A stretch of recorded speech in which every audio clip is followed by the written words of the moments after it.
Shalom saudara terkasih, sangat berbahagia dapat berjumpa dan bersekutu dengan Anda para pendengar. Kita dapat merenungkan isi hati Tuhan, berdoa dan memuji Tuhan bersama dalam Bread of Life audio saat ini. Mari kita siapkan hati kita untuk masuk dalam hadirat-Nya saat ini juga. Tuhan Yesus mengasihi Anda dan siap memberkati Anda. Adalah keajaiban, setiap nafas anugerah Tuhan. Ku rasakan kemurahan-Mu mengikutiku di setiap waktu. Hari demi hari telah ku lalui, karena Tuhan yang selalu menyertai. Ku rasakan kebaikan-Mu tak pernah habis di dalam hidupku.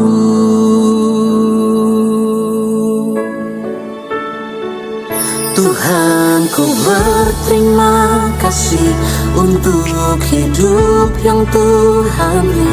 Aku ada semua karena anugerah-Mu, Tuhan.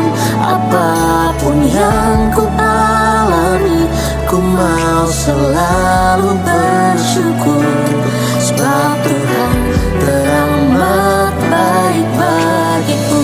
Amsal 1 ayat 5, baiklah orang bijak mendengar dan menambah ilmu, dan baiklah orang yang berpengertian memperoleh bahan pertimbangan. Saudara yang terkasih, ada dua prinsip mendasar dari firman Tuhan yang baru saya bacakan. Yang pertama, orang menjadi bijak berawal dari kesediaannya mempertajam pendengarannya untuk mendengar. Dasar kedua adalah orang yang bijak adalah orang yang tidak pernah berhenti menambah pengetahuan atau ilmunya. Nah, ini berbicara tentang pengajaran. Sedangkan sumber pengetahuan itu sendiri didasari atas rasa takut akan Tuhan. Amsal 1 ayat 7, takut akan Tuhan adalah permulaan pengetahuan. Dapat disimpulkan di sini bahwa di dalam kehidupan rohani, hal pengajaran ini menjadi fokus perhatian Tuhan dalam pertumbuhan iman orang percaya. Oleh karena itu, saudara, Tuhan memberikan sebuah amanat. Pergilah, jadikanlah semua bangsa muridku dan baptislah mereka dalam nama Bapa dan Anak dan Roh Kudus, dan ajarlah mereka melakukan segala sesuatu yang telah kuperintahkan kepadamu.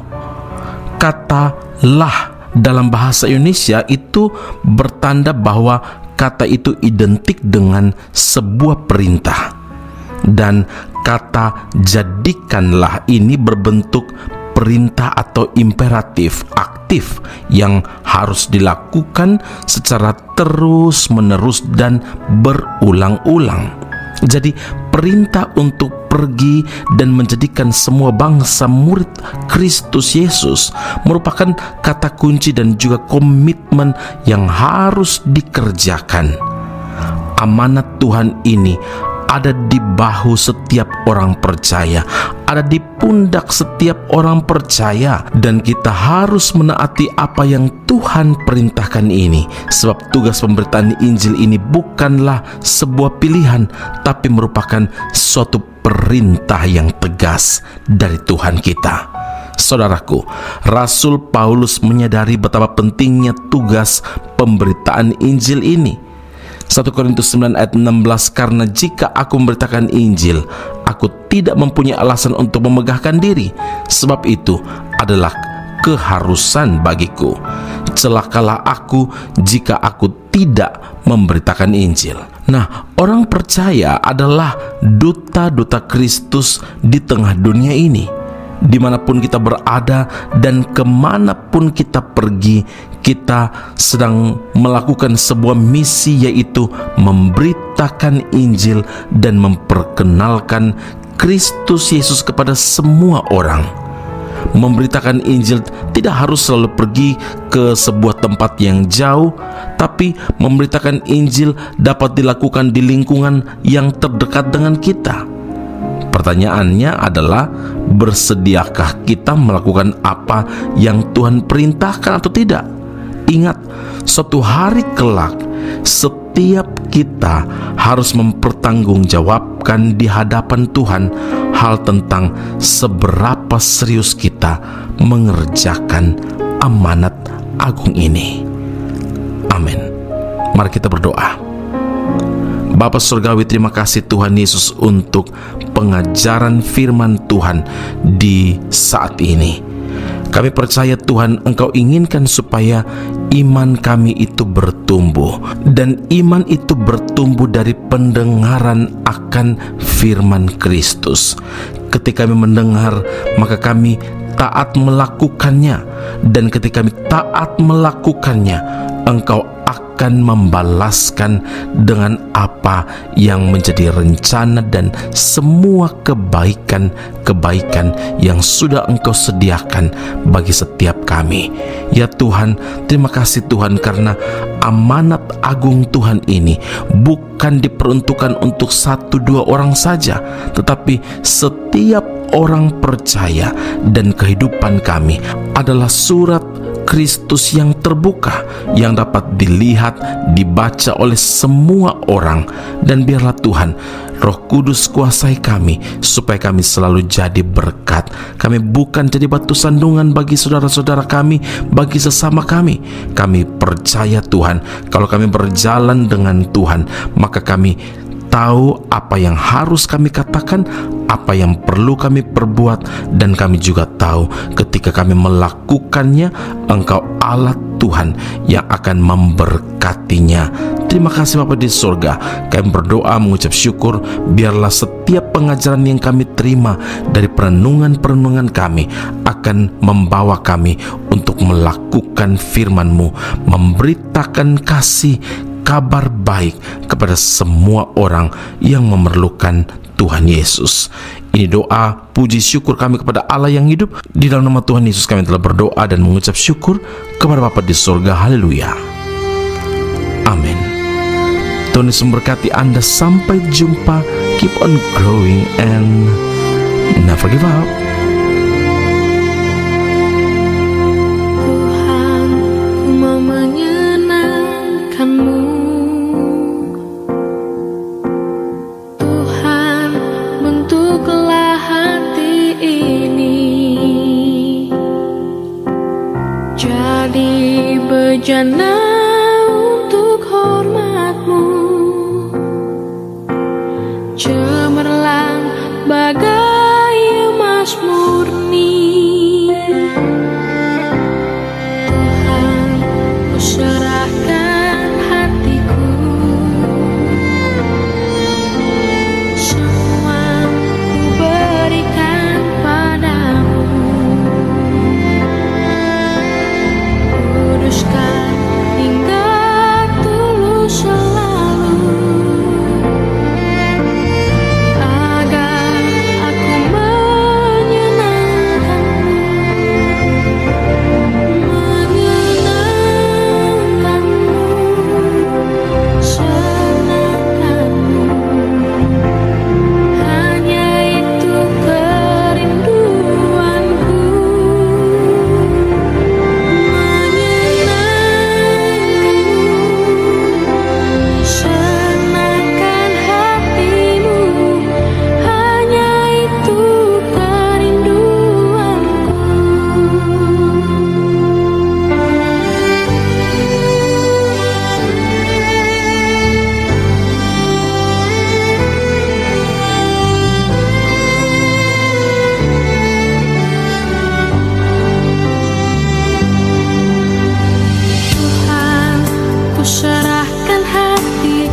Aku masih punya Tuhan, punya pengharapan.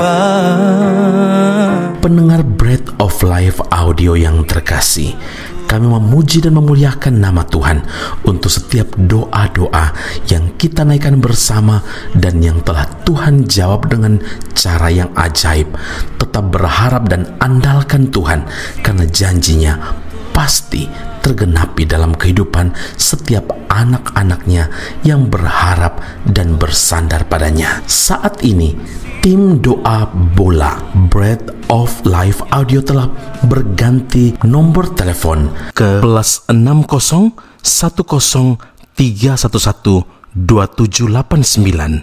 Sekali lagi +60 10 311 2789. Anda dapat mengirimkan perkara-perkara doa, bahkan kesaksian-kesaksian, pertolongan demi pertolongan Tuhan melalui nomor telepon tersebut. Dan juga bila Anda ingin menerima Bread of Life audio langsung dari tim kami, maka silakan tinggalkan nomor telepon Anda dan kami segera melakukan follow up. Kami berdoa kasih setia Allah melimpah dalam kehidupan Anda saat ini sampai Maranatha, Tuhan Yesus datang menjemput setiap orang saleh di awan yang permai. Tuhan Yesus memberkati Anda.